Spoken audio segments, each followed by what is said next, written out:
Address 52, a great crisis. And he went through the cities and villages, teaching, and journeying toward Jerusalem. Then said one unto him, Lord, are there few that be saved? And he said unto them, Strive to enter in at the strait gate, for many, I say unto you, will seek to enter in, and shall not be able. When once the master of the house is risen up, and hath shut to the door, and ye begin to stand without, and to knock at the door, saying, Lord, Lord, open unto us, and he shall answer and say unto you, I know you not whence ye are, then shall ye begin to say, We have eaten and drunk in thy presence, and thou hast taught in our streets. But he shall say, I tell you, I know you not whence ye are, depart from me, all ye workers of iniquity. There shall be weeping and gnashing of teeth, when ye shall see Abraham, and Isaac, and Jacob, and all the prophets, in the kingdom of God, and you yourselves thrust out. And they shall come from the east, and from the west, and from the north, and from the south, and shall sit down in the kingdom of God. And, behold, there are last which shall be first, and there are first which shall be last. The same day there came certain of the Pharisees, saying unto him, Get thee out, and depart hence, for Herod will kill thee. And he said unto them, Go ye, and tell that fox, Behold, I cast out devils, and I do cures today and tomorrow, and the third day I shall be perfected. Nevertheless I must walk today, and tomorrow, and the day following, for it cannot be that a prophet perish out of Jerusalem. O Jerusalem, Jerusalem, which killest the prophets, and stonest them that are sent unto thee, how often would I have gathered thy children together, as a hen doth gather her brood under her wings, and ye would not. Behold, your house is left unto you desolate, and verily I say unto you, ye shall not see me, until the time come when ye shall say, Blessed is he that cometh in the name of the Lord.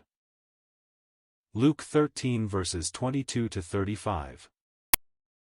This portion of Luke's Gospel brings us to a great crisis in the history of Israel. For 3 years our blessed Lord had presented himself to the people as the promised king, the one who the Old Testament prophets had predicted would come in the fullness of time to reign here on the earth, but he had met with ever-increasing opposition. The leaders rejected him from the very first. They would not recognize him nor his credentials. They positively refused to see in him the promised Messiah. For 3 years they had closed their hearts to him, and the time had come when Israel, for the present, must be set to one side, and soon the call of God would go out to the Gentile world. Jesus left Galilee and traveled slowly down the eastern side of the Sea of Galilee and the Jordan River, through Decapolis and Perea, in order to reach Jerusalem in time for the Passover, the last Passover which he was to eat with his disciples. On the very day of the feast he was to die as the true Paschal Lamb. As they journeyed through the villages and talked together, one turned to him and asked, Lord, are there few that be saved? This is a question that arises in many hearts. Will there be comparatively few in heaven, or will there be many? Now the Lord does not exactly answer this question here. There are several passages of Scripture which I think answer it very clearly. We know that all children who die in infancy will be saved, because our Lord Jesus definitely declared, It is not the will of your Father which is in heaven, that one of these little ones should perish. This, in itself, gives us some idea of the vast multitude of the redeemed. But of those who have grown to years of maturity, there have been far more who have spurned the word of God than who have received it. None will be saved who reject the light which God gives them. All such are condemned justly. But on this occasion, our Lord, instead of answering the question, stressed the importance of being tremendously in earnest in view of the coming day. He said unto them, Strive to enter in at the strait gate, for many, I say unto you, will seek to enter in, and shall not be able. It is not that we are to be saved by our own efforts, for by these we would never be saved at all, but we must be in earnest when the door to life stands open, and we are invited to enter in. We must be sure that we heed the gracious invitation and do not pass carelessly by, lest we find at last that we have lost our opportunity. Jesus adds, When once the master of the house is risen up, and hath shut to the door, and ye begin to stand without, and to knock at the door, saying, Lord, Lord, open unto us. And he shall answer and say unto you, I know you not whence ye are. We may well take these warning words to our hearts today, for they are intended for us as truly as for the people of Israel of old. The door into the kingdom of God still stands open, but it is a narrow door. None can pass through that door with their sins upon them. But as Christ himself is the door, we may find in him deliverance from our sins, and thus enter into the way of life. The narrow way is that of subjection to Christ, a way that involves denial of self and recognition of our responsibility to live for him whose grace alone can save us. I plead with you to give heed to the words of our Lord, strive to enter in at the strait gate. Do not let anything keep you from making sure of your eternal salvation. But be like the man in Bunyan's Pilgrim's Progress, who, when he heard of the impending destruction of the city in which he lived and learned that life was to be found only through entering the wicket gate, refused to be turned aside by any of his own townspeople, and putting his fingers in his ears, ran from them crying, Life! Life! Eternal life, and so made his way toward the shining light pointed out to him by Evangelist. Jesus warns of the danger of unreality as he continues his discourse. Then shall ye begin to say, We have eaten and drunk in thy presence, and thou hast taught in our streets. Or, as many might put it, we have attended church, we have sung gospel hymns, we have listened to sermons, we have given money to help in missionary endeavors. But these things cannot save. So he adds, But he shall say, I tell you, I know you not whence ye are, depart from me, all ye workers of iniquity. You will remember in the 10th chapter of John's Gospel, our Lord says, My sheep hear my voice, and I know them, and they follow me, and I give unto them eternal life, and they shall never perish, neither shall any man pluck them out of my hand. My Father, which gave them me, is greater than all, and no man is able to pluck them out of my Father's hand. Now observe the contrast. His own sheep are those who entered by the strait gate and took the narrow way. They are all those who believed the gospel. He says of these, I know them. Notice the difference as to those mentioned here, to whom he shall say, I tell you, I know you not whence ye are, depart from me, all ye workers of iniquity. There are none to whom he will say, I used to know you, but I do not know you any more. I knew you once, but you have forfeited the right of all recognition. He says to all who are lost, I never knew you. Not one soul will be found knocking on the outside of that closed door who was once saved and then forfeited salvation, but there will be thousands, I am afraid, perhaps myriads, who thought they were Christians, and their friends on earth thought they were, and yet the Lord will say to them in that day, I never knew you. They have never been really born of God. The Lord was speaking particularly to those of Israel who had heard his message, who had been told he was the promised Messiah and King, yet the great majority had refused to believe in him. He says, There shall be weeping and gnashing of teeth, when ye shall see Abraham, and Isaac, and Jacob, and all the prophets, in the kingdom of God, and you yourselves thrust out. Notice the evidence of full recognition of those who had entered into the other world. They will know Abraham, Isaac, and Jacob, and the prophets. They will behold them even though they are on the other side of the great gulf. They will see beyond into the heavenly aspect of the kingdom, the fathers of Israel, and the prophets whose scriptures they had professed to cherish, but they, themselves, who had failed to recognize the Redeemer when he came to deliver them, will be shut out in the darkness.